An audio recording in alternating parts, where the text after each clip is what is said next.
was a brand new cargo ship, only months into service, anchored calmly off Sri Lanka's capital.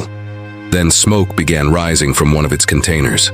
Within days, explosions would shake the vessel, chemicals would pour into the sea, and miles of coastline would turn into a toxic shoreline. How did a modern container ship become one of the worst environmental disasters in the Indian Ocean? In May 2021, the Singapore-flagged container ship MV Express Pearl was anchored near Colombo, Sri Lanka. Built earlier that same year by Zhejiang Hongyan Shipbuilding Co. in China, the 186-meter vessel was part of a modern fleet operated by express feeders. Designed to carry more than 2,700 containers, it was considered efficient, advanced, and ready for long service. But its life at sea would last only a few months. On May 20, 2021, smoke was reported coming from one of the ship's containers. The cargo reportedly included nitric acid and other hazardous chemicals. What began as a contained fire quickly escalated. Explosions followed. Flames spread across the stacked containers as Sri Lankan authorities, joined by Indian naval and Coast Guard teams, fought to control the blaze. Water cannons blasted the deck. Firefighting vessels surrounded the ship, but the chemicals on board intensified the fire, feeding it instead of suppressing it. For nearly 2 weeks, the vessel burned off the coast of Colombo. Then on June 2, 2021, the structure gave way. The ship partially sank into the Indian Ocean. What followed was not just a shipwreck, it was an environmental catastrophe. Thousands of tons of plastic pellets known as nurdles spilled into the sea.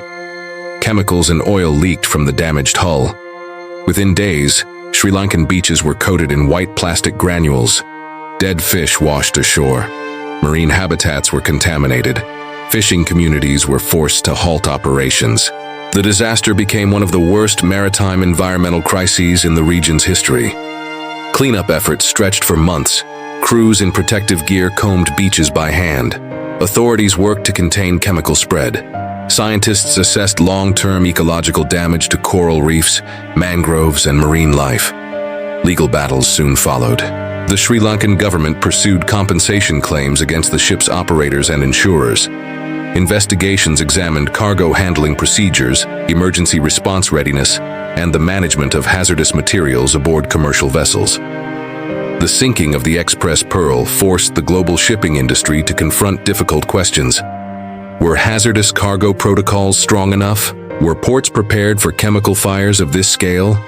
And how vulnerable are coastal nations when disaster strikes just offshore? The ship was new. The systems were modern. The route was routine.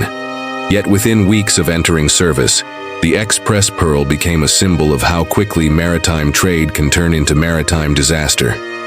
Long after the flames were extinguished, the consequences remained, not just in courtrooms and policy debates, but along the shores of Sri Lanka, where the ocean carried the evidence of what had burned.